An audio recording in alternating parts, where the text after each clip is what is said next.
All right, we are live on StreamYard. Just a couple seconds, I'll go live on Instagram.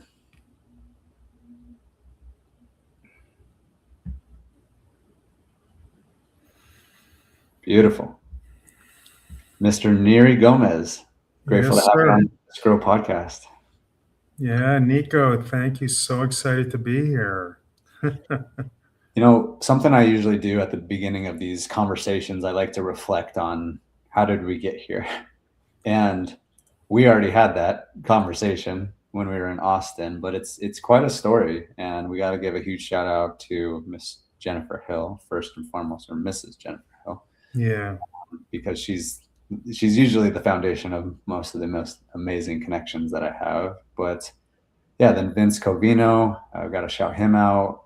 Michael Dash too. Like there's just like all these interesting idiosyncrasies that came through. I visited Austin numerous times last year for the first time in my life, and last year was probably one of the biggest growth years in my life, and really pushed me and elevated me in so many different ways. And I just feel like our conversation in Austin at Vince's lake home was just a pinnacle of all of this, and just a confirmation that I'm on the right path, and just really, really honored by our friendship already, even though it's new. But just really enjoyed our conversations. You've inspired me. You've got me to think bigger. It's really cool, and I'm excited for what's to come. So this podcast is I'm excited for this for sure. Yeah. Thank you. Me too. And you're very gracious the way you said that. Thank you. Just give them credit where it's due. Yeah. So Neri, tell us a little bit more about how you got into entrepreneurship, how you got into business. You're doing some amazing things right now. You have a lot of momentum. You're in a lot of Mm-hmm. alignments. You're just attracting the right people at the right times, the right resources, the everything. It seems like it's coming together perfectly. So how did you get started? Yeah, it's pretty incredible when you think about it, right? And I also want to double down, by the way, the acknowledgement for Jennifer Hill. I've known her since 2009 and 10, right in there. And she has touched my life in so many ways. I don't think she even knows, but she has. And of course, Vince Cavino and Kim are one of my best friends. I consider them definitely in my best friends bucket. Hmm. And through them, I met you, I met Stacey Davis, I met all these incredibly important, beautiful people in my life that are just helping to light up everything that I'm doing. So, so thank you to them. I'm very grateful, and I'm Yeah. grateful to you to be here. But the to answer your question, how did I get started in entrepreneurship?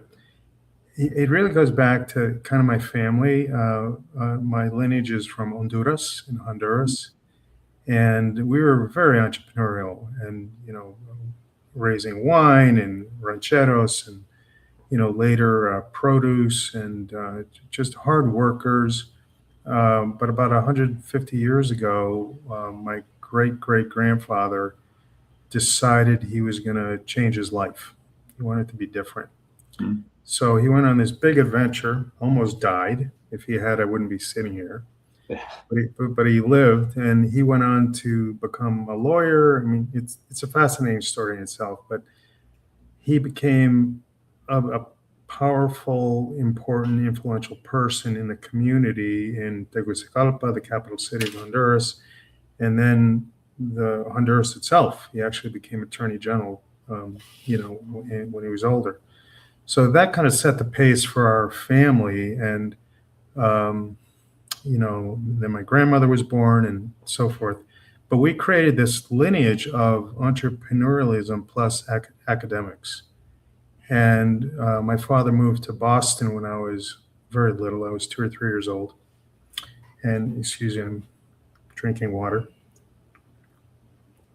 And I grew up in the Boston area. And the interesting thing was I was surrounded by academics and doctors and lawyers and MBAs. And it felt a little off for me.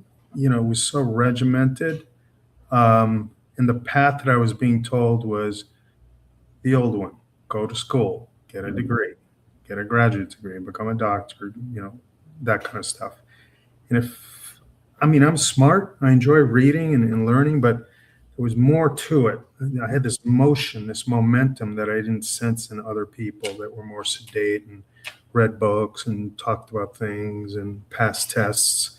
I was one of those guys that wanted to move and accomplish and see the impact.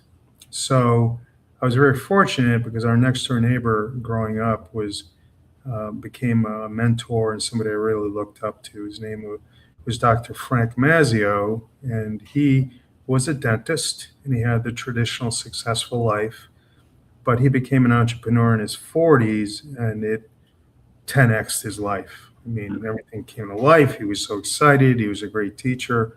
I had the benefit of sitting in many of his meetings and presentations, and it lit me up. So by the time I went to college, I went to Tufts in Boston. I started to get really interested in how does this work? How do you start a business? How do you create something exciting that people are going to want to buy, and you create this experience for people? And that just got in me. And eventually it kept evolving. My first job out of school was a stockbroker for Dean Witter, who eventually became Morgan Stanley. And then in my late 20s, I had a very unusual opportunity I befriended and had the opportunity to build a business with a dancing Svengali from Dublin, Ireland. So three things were happening. He was a very charismatic, unusual person. I'd never met anybody like him. Two, he was a master at his craft. He was literally globally famous. He was a ballroom dance coach. The idea of Dancing with the Stars, on TV, that was his idea 10 years before it happened. Wow. And he was really prolific, always thinking of different ideas on how to bring dancing to the world and what it did for people, and male, female polarity, all this, grace, movement, situational awareness, protecting the woman, just all these beautiful relational aspects of learning to dance well. I started to integrate them. And I realized that this is kind of a way to live a really good life, thoughtful, present, graceful, gentlemanly, a good leader, strong. And it applied to business, to building a business. So three things were happening. One, he was a master of his craft. Two, he was a unique character. And I just enjoyed being around him. And three, he was literally Dublin Irish, not Boston Irish that I was used to, but Dublin Irish. So he was literally coming from a different culture. Yeah. Humor, love, strength, intense relationships, all this kind of stuff that I hadn't experienced in that way. So it really drew me in. And long story short, I spent 2.5 years building a business with him very successfully. We went from zero to, it was his business, but, we were pitching in hard, and I learned a lot. And, starting a business from scratch to what's the value offering, to use modern language, how are we marketing this? How are we putting this in front of people so that they know we're here, that we're alive? How do we sell it? What's the sales process? How do we convert, a prospective customer or somebody that's interested and curious? How do we convert them into a paying customer? That's the sales process. Then, of course, there's the follow through with the value offering delivery. How do we deliver what we say we're going to deliver? And then the last piece that I started to learn really well was the financing of the business. How do you manage the cash flow? How do you price things intelligently so it's not too much, not too little? And how do you manage the money?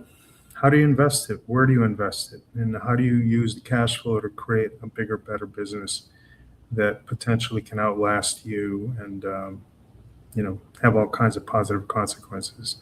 So that was my first real entrepreneurial experience. I worked my tail off, but the only thing I sacrificed was not making a big salary at an investment firm, which was the track I was on. I lived poor for almost 3 years, but it was part spiritual experience for me, quite honestly. When I was 28, I had a big spiritual opening, a big spiritual experience. And it changed the way I moved and experienced, I moved through the world and how I experienced life. So I think when you put it all together, an entrepreneur was born. Yeah. You know, and it that experience building the dance studio was like a Zen temple. A Mhm. friend of mine pointed it out to me. He said, "You know what? A lot of guys in your position, Neri, they go to Tibet or India and they meditate and they do this Indian, immerse themselves in the culture and they search for enlightenment.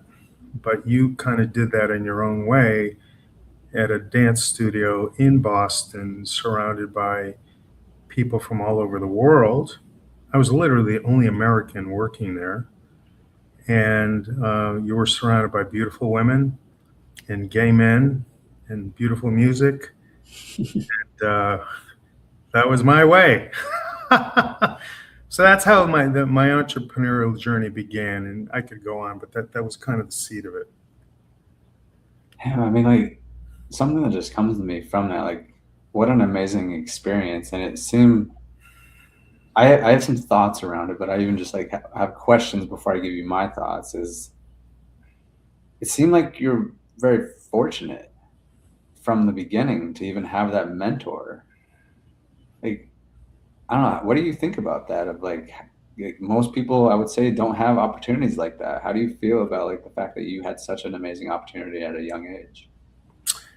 That's a really good question, but I think of it as two parts.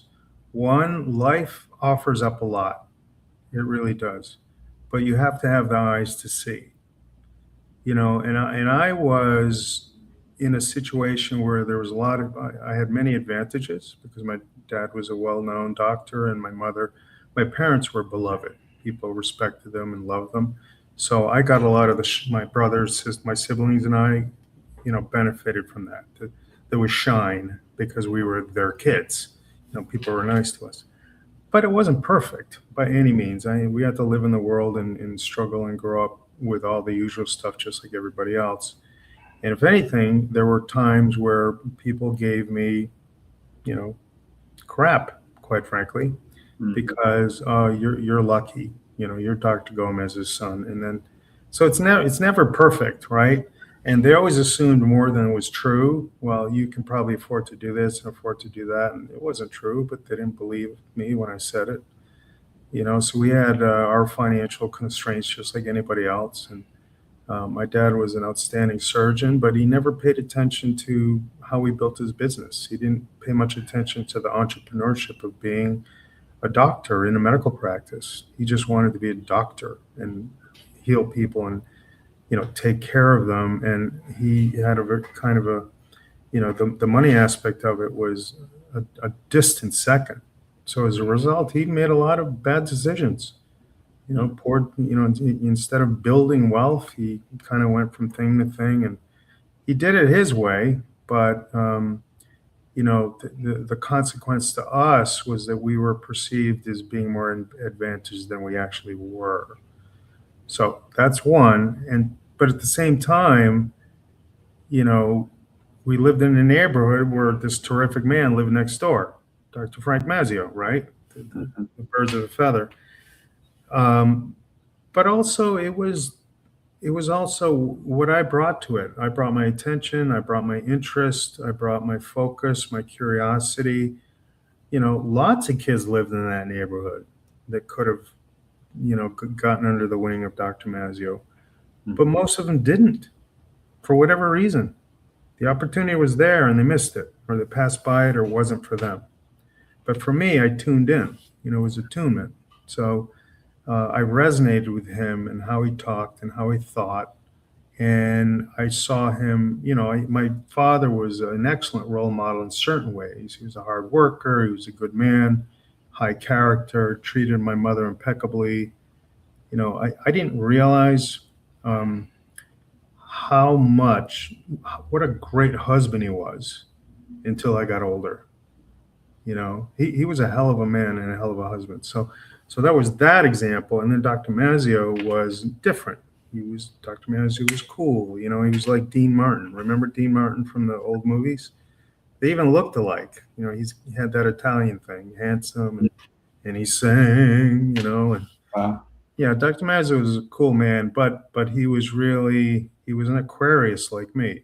You know, we were forward thinking, always thinking about the ideal future. How do we, you know, move through purpose, live through purpose, build a better life, teach our kids, you know, the important things in life, be a good role model, be a good example, right? All of it. So I connected strongly to both.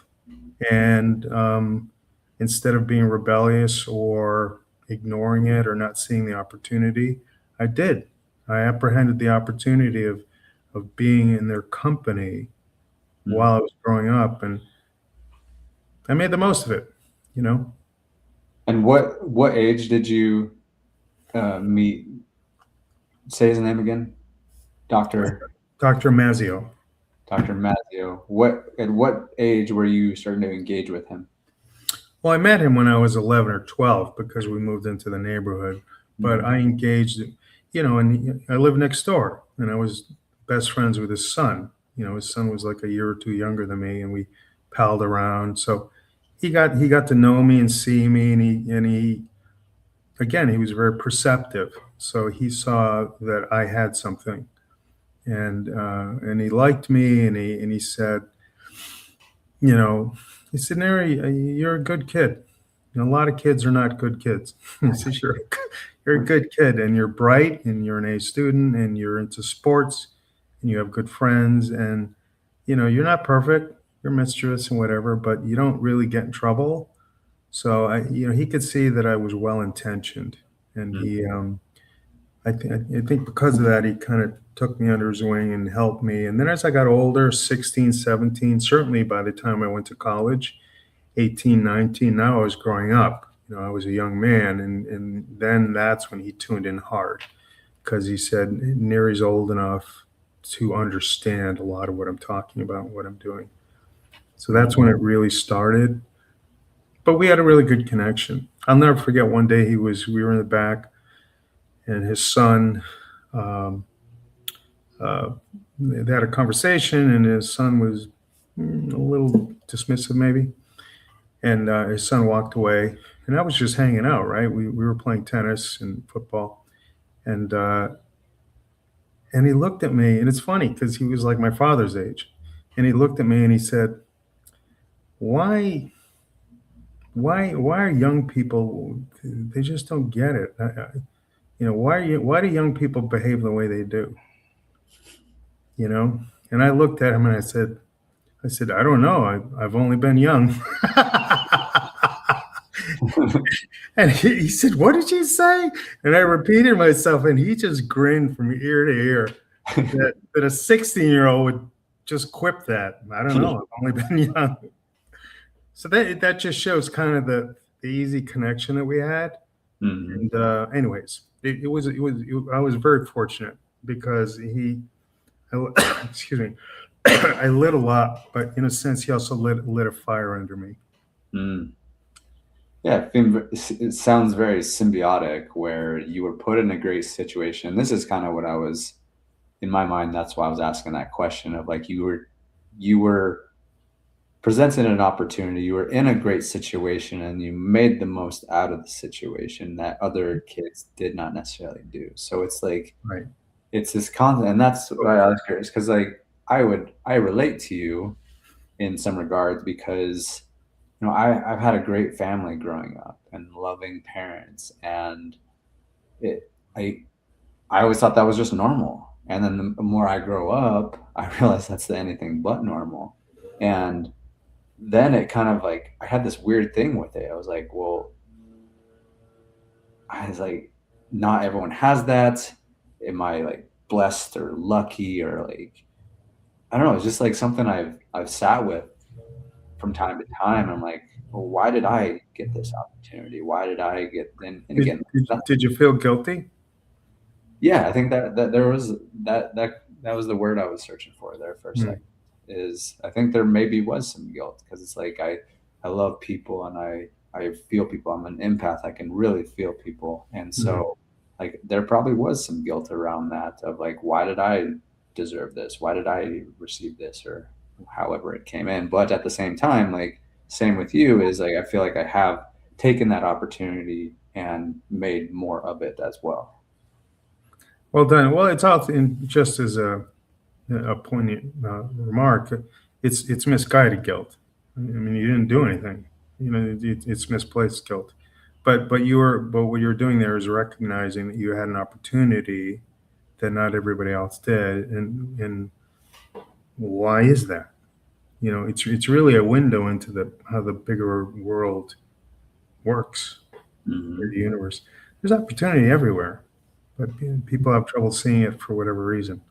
You know, they're stuck in their head, or they're angry, or they're stuck in old patterns that they learned when they were younger, or there's all kinds of things. Mm-hmm. But So yeah, no, you strike me that way as opportunity minded. yeah, I mean, okay, so you really engage with Dr. What's his Mazio, name again? Mazio. Mazio. Yeah, Okay. M like Don't in say Mike, Mazlo. Azzeo, right? Mazio. And then, so then you had your first business project with Dr. Mazio, and that was at the age of, or no, that was separate. No, no, I was just learning from him. You know, Gotcha. he had different businesses, and he was an excellent presenter, and we talked about things, and he helped a little bit here and there, you know, through my thinking and my development. But my first business, well, again, being a stockbroker was entrepreneurial-ish, because you have to build a business. Mm-hmm. But my first business outside of a structure, you know, that's, you know, working for an investment firm is a container, right? And I was building an investment business within that container. But my first experience of building a business from scratch, where we had to create the container, that was the dance studio project. With his name was Tommy Shaughnessy. He's uh, I believe he's still alive. I mean, to this day, he's a phenomenal world dance, ballroom dancing professional. He's accomplished incredible things in that field. So yeah, that was my first Okay. how do you build a business experience. And that was when you were 28. Is that correct? Yeah, that was my late 20s. Yeah, and I moved into my early 30s, and then yeah, and then I had what I call my yellow brick road career path, Okay. completely self-created. You know, I didn't once I left the, you know, go to school, get a good job path, you know, headed toward marriage, buying a house, and all that we were trained to do. Once Mm-hmm. I stepped out of that path, I never fully went back.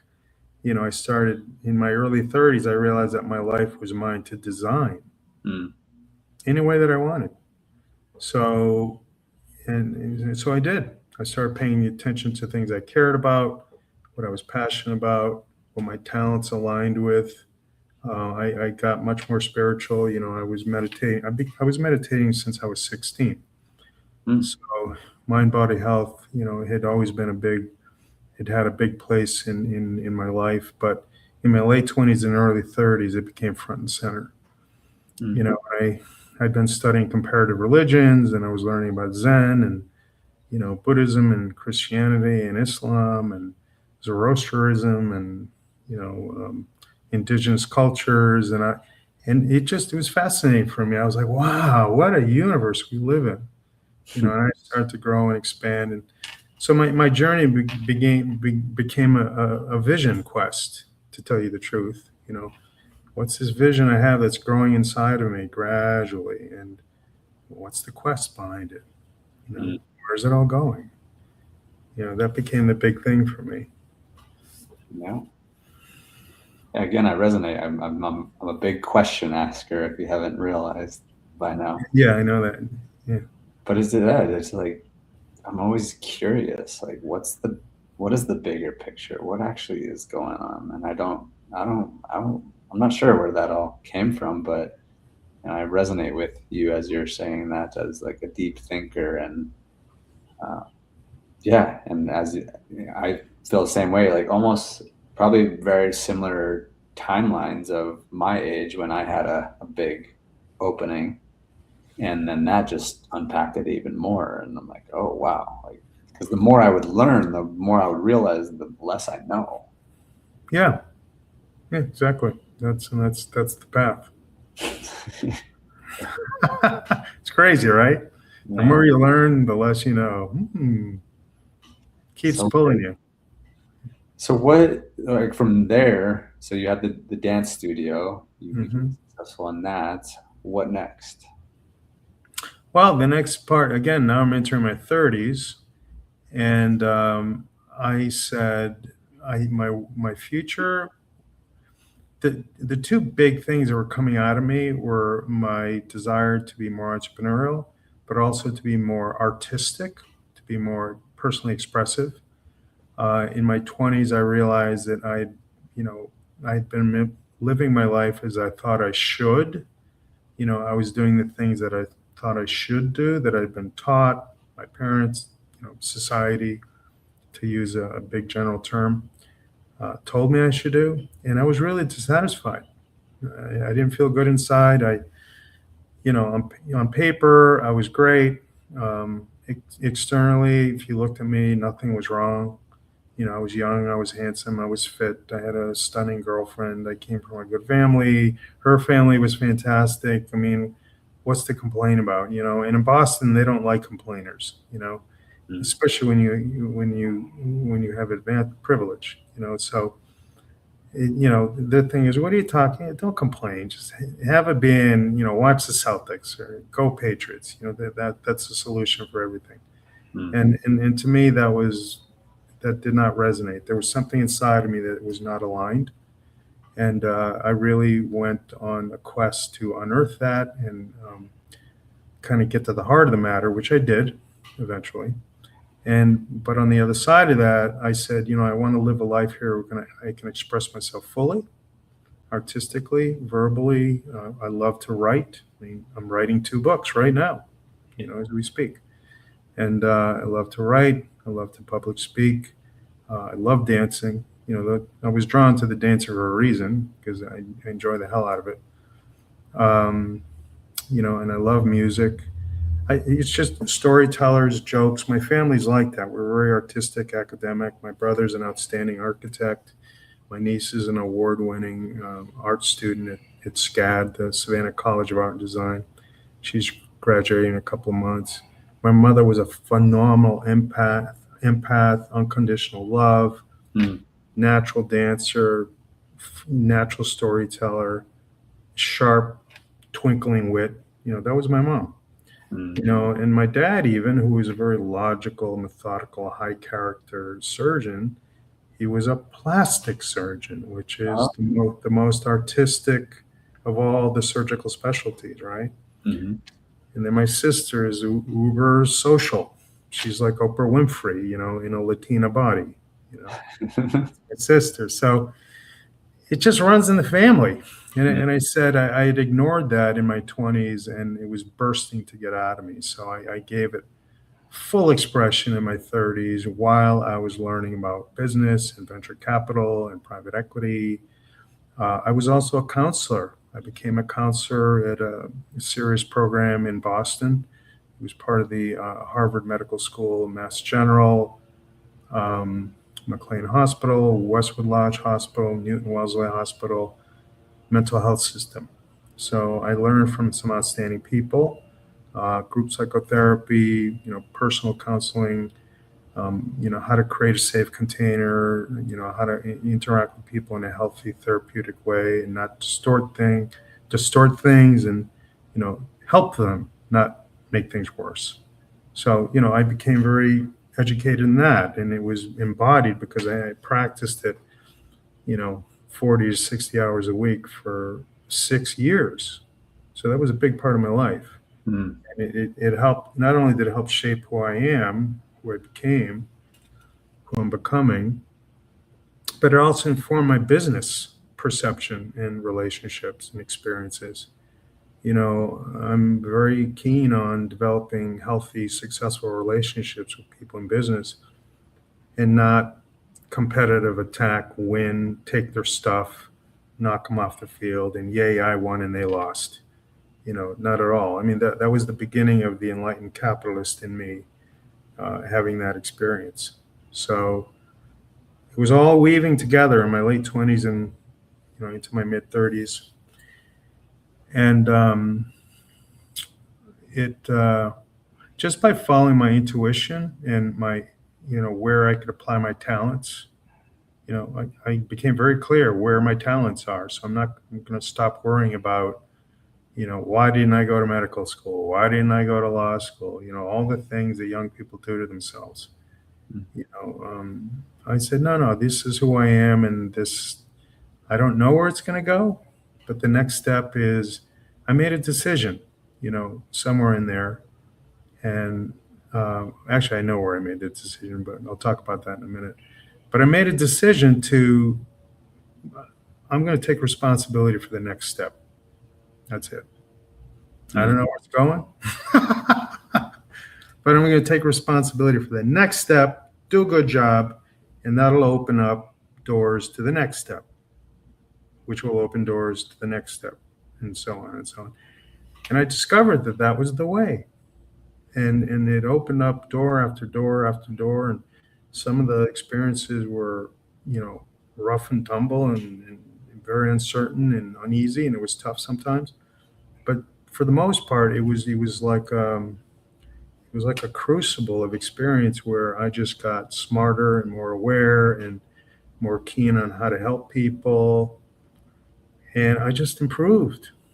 Right? You stay at a game long enough, you get better at it. So, a lot of good came from that, and I kept that attitude to this very day. Just be where your body is right now. Don't get lost. Be present. Don't get lost in imagined futures. Don't get lost in rehearsed fears. You can do that so easily. But at the end of the day, it's the here and now. This is where life is, and all the beauty and all the love. So be where your feet are, is our lovely friend Stacy loves to say. Be where your feet are. I say be where your body is. It's here right now. So the more I did that, the more things opened up, and eventually I moved. I made the decision. I bought a little 2-seater convertible, and I packed my stuff in it, and I drove from Boston across country to Los Angeles, and I started chapter 2 in my life. Yeah. What age was that? That was it was after 35, so right around there. Okay. And what were you doing professionally all these years? Well, well, in that span before I moved to California, I was working full-time as a counselor. Okay. I was writing. I had a bunch of pieces that were publishable, but I didn't get them published. It's another story. I was teaching dancing. I was teaching group lessons, individual lessons. That's how I support. I had an investment portfolio, not a big one, but I had a small investment portfolio that I was tending to. And yeah, that was kind of my life before I moved to California. And then once I moved to California, I forgot one of my hobbies is acting. I haven't done anything in a long time, but I enjoy it, and I actually have some talent, and I did. I'd done plays and community theater and some little spots on TV, and it's actually where I met a dear friend and later a girlfriend, Kristen. She at The Perfect Storm. If you remember that movie with George Clooney and Mark Wahlberg. It was a long time ago. It was 1999, but that's where I met her, and that started a whole bunch of meaningful events that played out into the next 10, 20 years. So when I moved to LA, I was actually searching for work in investment banking and private equity, venture capital. And I was out with some friends, and a song, just drinking and talking, and this song came on that was fantastic. I like it like that, yeah, baby. That cha cha, and I said, oh, and I just reached out my hand to this girl in the group, and we went up and danced and had a blast. Flying around and just having a good time. And all those dance lessons paid off. And when it was done, our table stood up and applauded, and people were like, wow. And it was just a fun moment. I remember it Mm. to this day like it happened 5 minutes ago. But what came from it was when I sat at the table, one of our new friends said, Nery, wow, you know how to cha cha cha. And he said, do you act as well as you dance? Mm. And I sensed the moment of opportunity. There it is again, right? You perceive the moment. And I said, yes, I am. Yes, I do. So she introduced me to Ray Cavallari, who was a really top acting agent. He had an agency in LA. And without trying, I got an agent. And I said, I can't believe it. It just kind of fell in my lap. But it also didn't, right? Because I was showing who I was being in the moment, and it got all connected. So, and I was perceptive enough to recognize that there was an opportunity at that moment. And I just simply, instead of being modest, it's so easy to downplay things. Instead of being modest and say, I'm not that good of a dancer, I'm not that good of an actor, I said, yes. She said, do you act as well as you dance? I said, yes, I do. And then it clicked. So, Even before you shared that, like acknowledgement of like you took the opportunity, you stood for yourself. That's what clicked for me as you were talking through all of that. And it's so funny how there's a lot of alignment through your story and like just these little idiosyncrasies of when you had your opening and then how that was a shift and then relationship shift and then dancing seems like a big shift from that and like really owning your power and who you are. And it was, I want to say it was like 3-4 years ago where I started dancing. I have to imagine that it was a little bit different style. I did country swing. But yeah, that shifted things dramatically and it gave me a lot more confidence in myself. And I just, yeah, there's so many things I could talk about with dance, but yeah, exactly. It's a big world. yeah, I love that you're just like, yeah, I am. As a matter of fact. Exactly. No, I mean, it makes me laugh, but it's so true. I mean, I had years of experience at that point. It would have been self-effacing and self-defeating to have not met the moment because the moment was made for me to meet, Mm. and I did. Wow. And then all this stuff happened afterwards. I ended up in a movie with Will Smith. Ali. I did a scene with. I was a Cuban newspaper reporter in the movie Ali. It came from that moment. If I had turned from that moment, it never would have happened. And it did some other stuff, some commercials and some plays. And I didn't go to LA to be an actor per se, but I knew it was in my skill set. So I said, it could happen. And it did. So for a couple of years, I did some work there, but I did end up getting a job at a venture capital firm as an investment banker. So, I had to make a choice, and it wasn't much of a choice, but I literally thought about it for a few days. And I said, no, acting is just like any other business. You have to work at it and grow and make connections. And, it's a business. You got to work. And, it's not like I started when I was 10. So I said, my strength now is business. And I love investments, and venture capital is fascinating to me. And I have an opportunity at a boutique firm. That's the way to go. So I did. And that began, Seasons of life. what's that? Seasons of life. Like you were in a dance season for a while, you were in your young entrepreneurship phase, and then you matured and figured out your next season of life and your next strengths and where you wanted to pour yourself. And I think that's what we do with our clients all the time about vision. It's not like you're locked into this one vision if you make one vision. It's a recommitment process. It's an involvement, but it's continuing to commit to what is serving you the best, just like what you're talking about is being where you are. An image I got in my head, it's like, it's just the constant evolution of opening up the next door. I think you might have said that, but I really got an image of that, of like, that's what life is. You keep on opening the doors.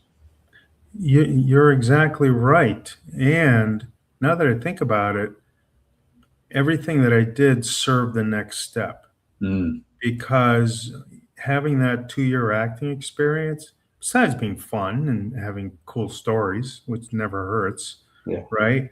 It actually served what came next. I ended up being an iBanker at a venture capital firm, and I traveled around the country and I met all these fantastic investors and VCs and PEs. And I also met brilliant entrepreneurs that had great ideas that needed funding, and I was a matchmaker. I was really good at putting people at ease, and in a world full of posturing and, showmanship and all of it, I was like, come on, let's calm down. Let's calm down.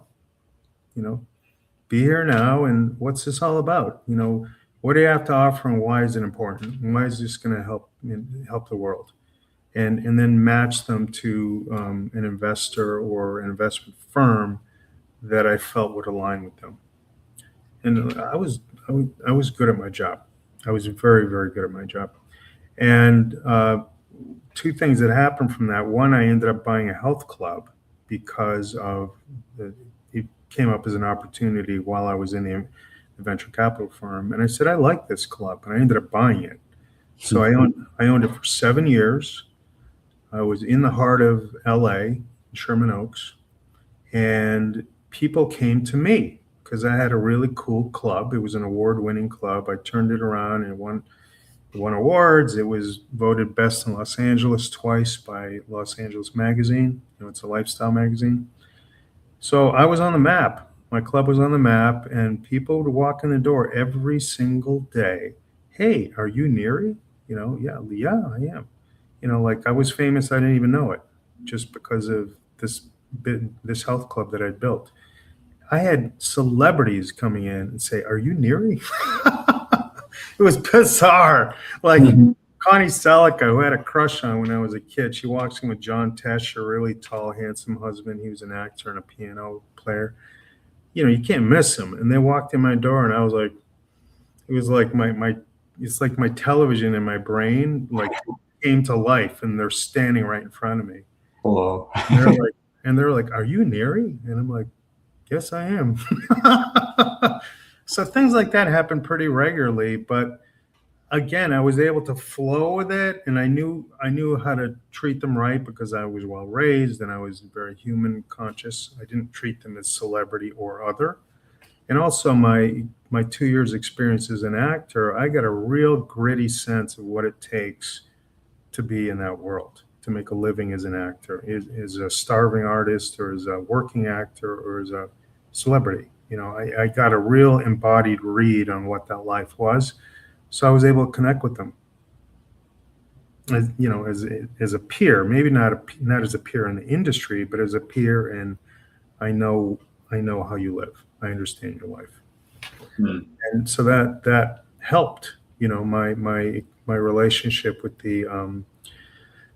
my clients at the health club. And then the other thing that came from my experience at the venture capital firm was I met a client. He became a client. His name was Eitan Muhammad. And I met him because he was searching for funding for his Real Hip Hop Network.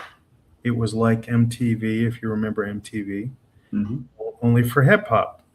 And it was a cool idea. At the time, I was working for that venture capital firm, and part of my job was to evaluate 250 business plans a month. Jeez. Yeah.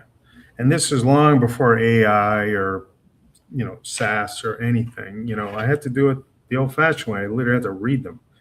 So I had to learn how to do it quickly, and look for certain things. Who's the management team? What's the value offering? What's the underlying structure? What's the obvious risk? All the stuff. And I got good. Within 10 or 15 minutes, I could decide if a business was worth looking into more or just say thank you very much. Give them a polite thank you. And what are those things that really that you were looking for? I know you mentioned a couple of them, but I'd love for you to expand on them more.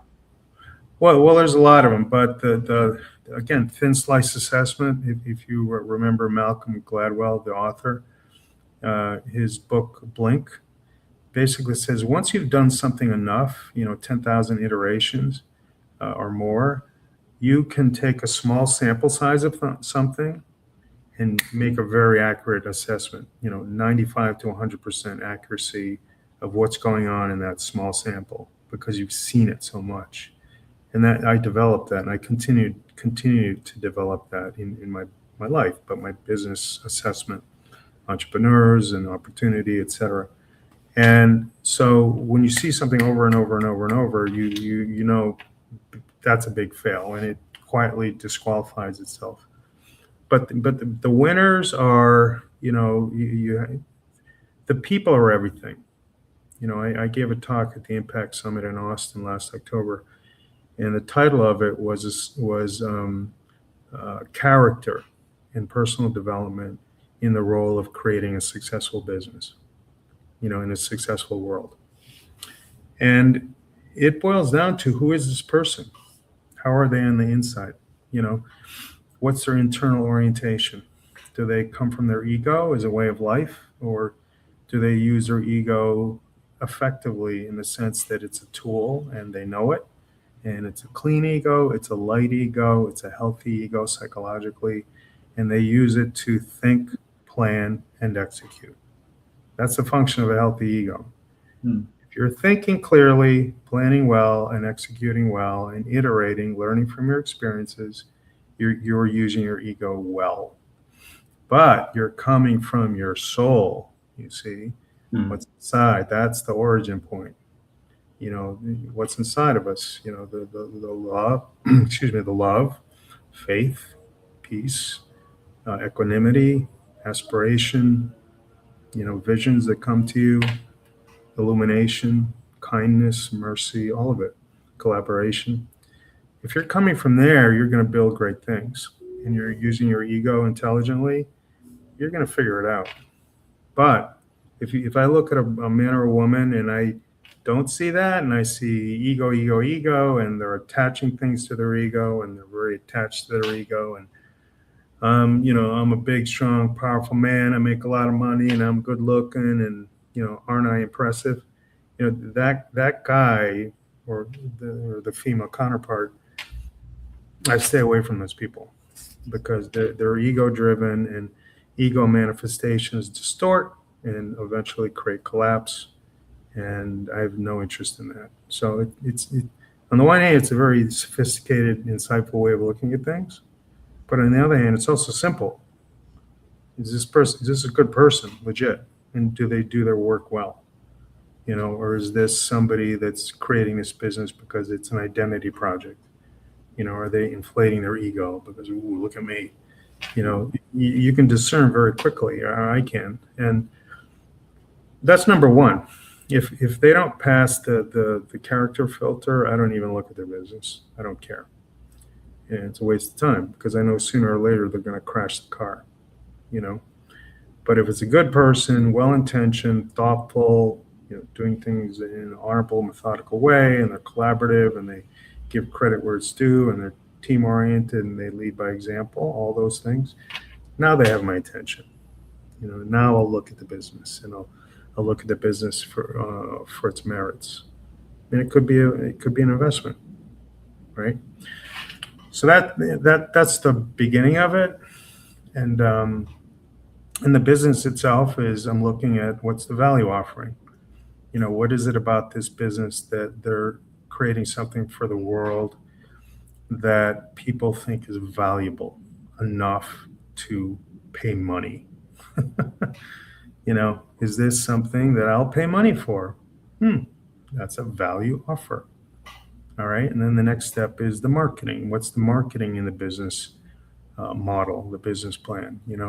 Marketing is just letting people know about the value offering. If nobody knows what your value offering is, you're invisible. You know, if you're the world's best kept secret, you have a marketing problem. So marketing is simply creating visibility in front of the right people, the, the prospective customers, the people that could benefit and would buy your product if they knew about it. All right, so that I look at the quality of the marketing plan. The next step is the sales process. How do you convert? I mentioned this earlier. How do you convert a prospective customer into a paying customer? That's the sales process. So, what is the sales process in their business model? Do they have one, or is it just some guy, riffing and doing the used car salesman thing? A good sales process should be applicable to any intelligent, thoughtful person. If you hire someone to be a salesperson for your company, there should be a system in place where if they're intelligent and thoughtful, and it doesn't depend on their charisma, it doesn't depend on stuff, right? If they can simply ask thoughtful questions of the prospective customer and guide them through the sales process, on the other side, there'll be a sale. So I look at the sales process. And then the fourth thing is the value delivery. How do you actually deliver what you say you're going to deliver so that you have a satisfied customer, if not a delighted customer? You always want to aim for higher, right? Yeah. Under promise, over deliver, and then the customer is delighted. And then you have a customer for life, and they talk about you to everybody, as opposed to the opposite. And then the last one I mentioned earlier is finance. How do you price yourself? How do you manage your money so that your business not only stays solvent, but it grows and becomes a more important entity in the world? Maybe even an evergreen business that outlasts you and becomes part of your legacy, and you pass it on to your kids or you sell it or whatever. So the finance aspect of it is important. So in 10 or 12 minutes, back to my VC job, I could look at a business plan and I could zoom and zone in on those things. And about 10% of them got moved to the next pile, and 90% of them got a polite email, thanking them for their submission. So I hope that answers your question. Yeah, it definitely did. I received all of that. Thank you, my brother. You're welcome. Yeah, I charge money for this. Yeah, I'm giving it to you for free. Thank you, man. We're very grateful for all this. So very much appreciated. Much appreciated. So why don't we dive into, because I definitely wanted to get to this, and we started alluding to it a little bit, but enlightened capitalism. That came from my talk. Thank you. That came from my talk and my thinking last year. And I'm writing a book. It's called The Enlightened Capitalist. It's a serious book, but it's a cool book, and I think people are going to really like it when it's done. Again, it kind of refers to what I was just saying about the character of the person. The character of the founder really determines the destiny of the business. But let's take that a level up. Capitalism as a whole is a bunch of founders and entrepreneurs, right? And capitalists. And capitalism in itself is a tool. It was created to solve a problem. And the problem was, scarcity. How do we get things that we need to stay alive, be happy, food, clothing, shelter, things that we enjoy, things that solve problems, right? Things that fix a pain. Those are all things that capitalism made available to people. And as a tool, it created more wealth than any other tool in history and solved more poverty than any other tool in history. But the current debate that you often see today is whether capitalism is good or bad. And, the people that say it's bad, look at all the problems it's caused, which are true. Many of them are very, very true. So we got to stop capitalism and do something else. And then the people that are like, yeah, but look at all the good that came from it and the wealth. And we can We can build hospitals and we can donate. We all the good things that come from fulfill capitalism, and they go back and forth forever. It's like that binary thinking. You're right, I'm wrong, and it never stops. And I zoom out and I'm like, they're missing the whole point. It's neither. It's capitalism is a tool, and like any tool, you use it. How it's used is by the person that's wielding the tool. My dad gave me this lesson when I was 10 years old. He was a surgeon, and he held up a scalpel and he said, "Nery, this is a tool. It's a knife, and I can do beautiful things with it. At work, I can heal people, create things, do plastic surgery. It's because of me. It's the person that's wielding it. I could also do a lot of harm with this tool. I can cut, maim, harm, kill with this tool. It's the person behind it." So I think of that with every tool, right? So businesses are tools. Capitalism is a tool, and it's evolving. Capitalism is not good or bad. It's evolving. It's a tool in evolution, and it's directly linked. And what I see clearly, and I don't see many people talking about it, it's linked to the people behind it that are using the tool. So my thesis for the enlightened capitalist is the quality of capitalism is a direct reflection of the inner maturity of the people running it. See what I mean? The internal, psychological, emotional, spiritual maturity of the people that are in charge of capitalism. The businesses, the institutions, the overall thing. Technology is unbelievably powerful. It's evolving. That itself is a tool within capitalism. So right now we're in an interesting predicament because there's so much instability, which usually precedes a period of longer sustained stability. But if you think of capitalism as an engine, right? A sports car, if you will. Like any engine, if it's a powerful engine, the more powerful the engine, the better the driver has to be, right? Mm-hmm. You got a powerful engine, you better be a good driver. And the problem right now with technology and capitalism is it's getting so powerful, and the driver is not keeping up. So we have to grow and become better drivers of that engine so that the engine evolves properly. But that engine is directly a reflection of the development and maturity of the driver, the human being behind it that has the authority to make decisions and turn here, slow down, stop, accelerate.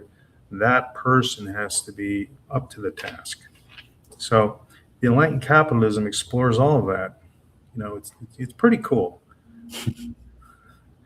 And it leads. I'll tell you more as it evolves, but I'm super happy about my thinking about the matter, and again, all the right people are kind of falling into place. They see what I'm doing, they want to support.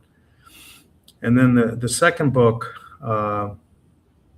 And by the way, I am a capitalist. I don't think we even talked about this. I'm the founder, president, and COO of BlackSun Private Equity. And that's what I do for a living now. I'm a co-founder of a private equity firm, and we invest.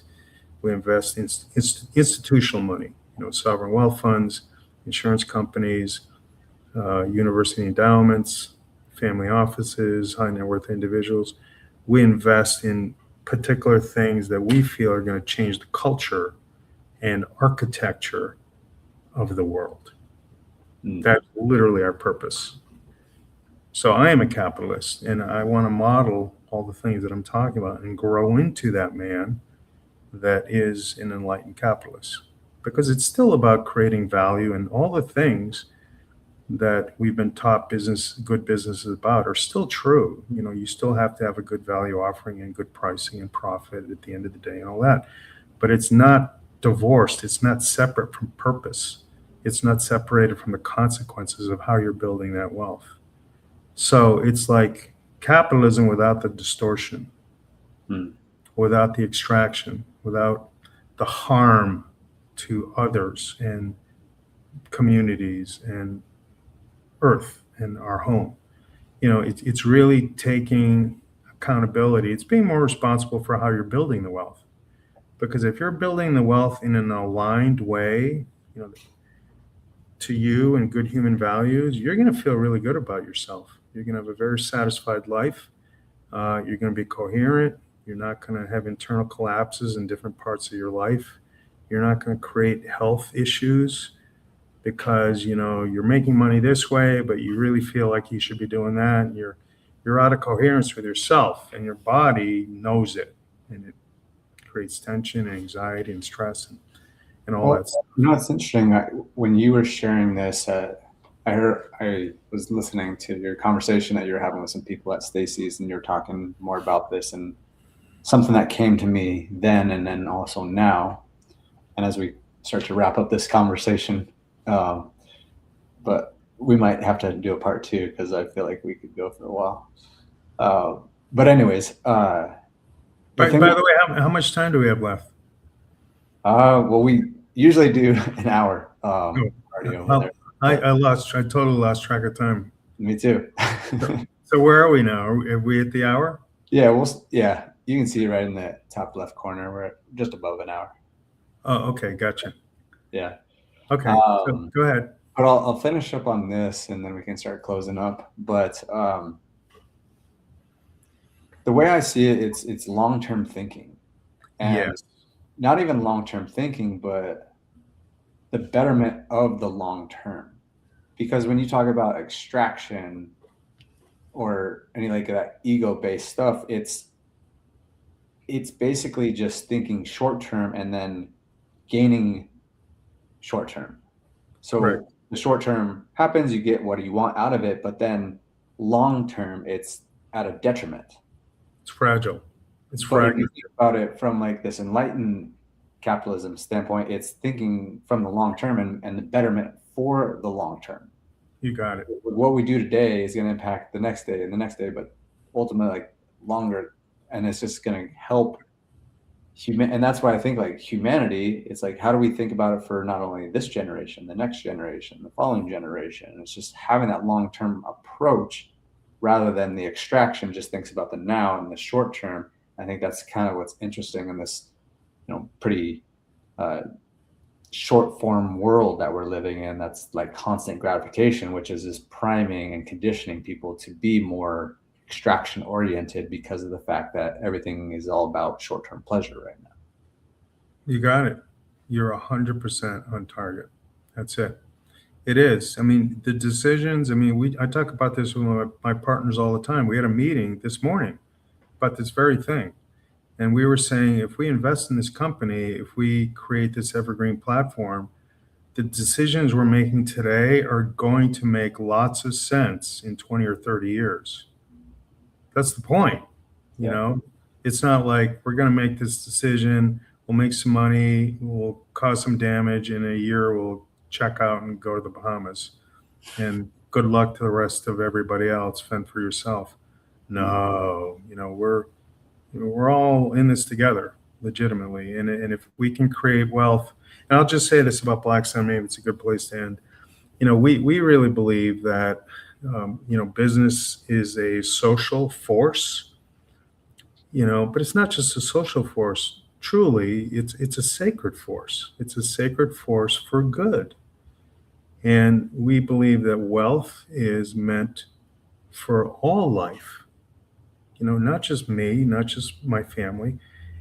Wealth is meant for all life, everywhere. People, earth, everything that's in it that's alive. Wealth is there to be created so we can create a physically better world to live in. And then we're in alignment with our deepest judgment, our deepest insight, our true soul, and now we're creating, I'll say it, a heaven on earth.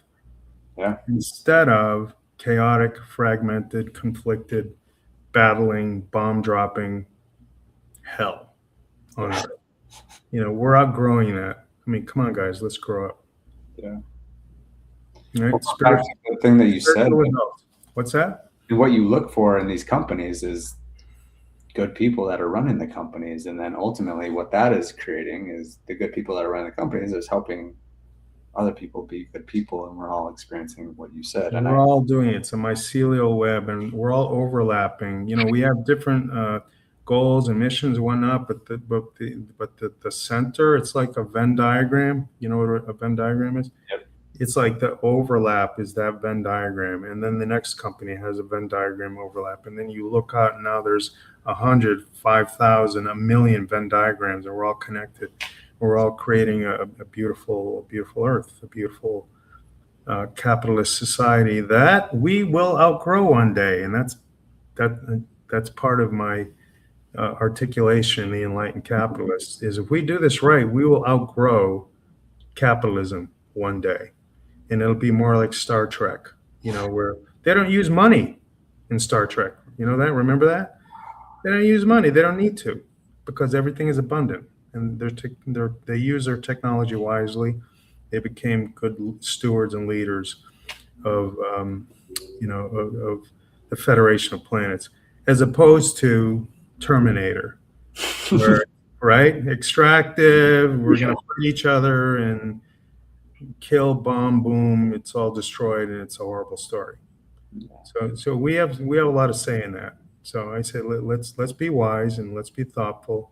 Let's be spiritual adults, and let's build a good world together. Let's have fun doing it, and be happy. Amen to all that. Cool. Yeah, we'll have to do a part 2. Nery, I really appreciate your time.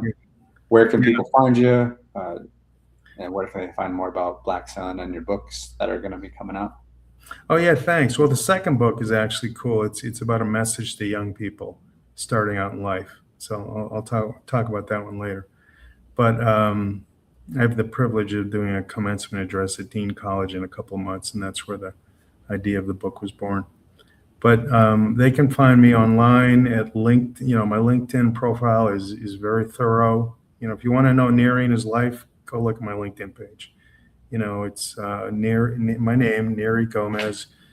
I look like this, only I'm wearing a black jacket and a white shirt. And founder, president, and COO of BlackSun Private Equity. You can also go to our website, blacksun.pe, for private equity. And it's a beautiful site, great language. You will understand. You spend 5 or 10 minutes on that, and you will really understand what I'm trying to convey in a 1-hour conversation. And there's a phone number there, or you can email me or send me a message on LinkedIn. And I respond to my messages. Not lately, not so fast, because I get a lot, but I do sooner or later. Or, I respond to, if there's a personal introduction, that's usually a fast way to do it. So from somebody that we know, a mutual friend or business person. Awesome, brother. All right, are we done? Yeah, I appreciate you so much, man. And this conversation has just lit me up. So appreciate you being here. Thank you, everyone, for listening to this episode with the one and only Nery Gomez. So make sure and follow him, check him out. You will not be disappointed. And thank you. I'm on Instagram too, by the way. It's under Manhattan Beach Advisors. So Manhattan Beach, like the city in California, advisors. And you'll see all kinds of fun stuff. So yeah, we'll put all the links in the show notes. But thank you, everyone, for listening, and we'll see you next time. All right. Thank you, Nico. Terrific.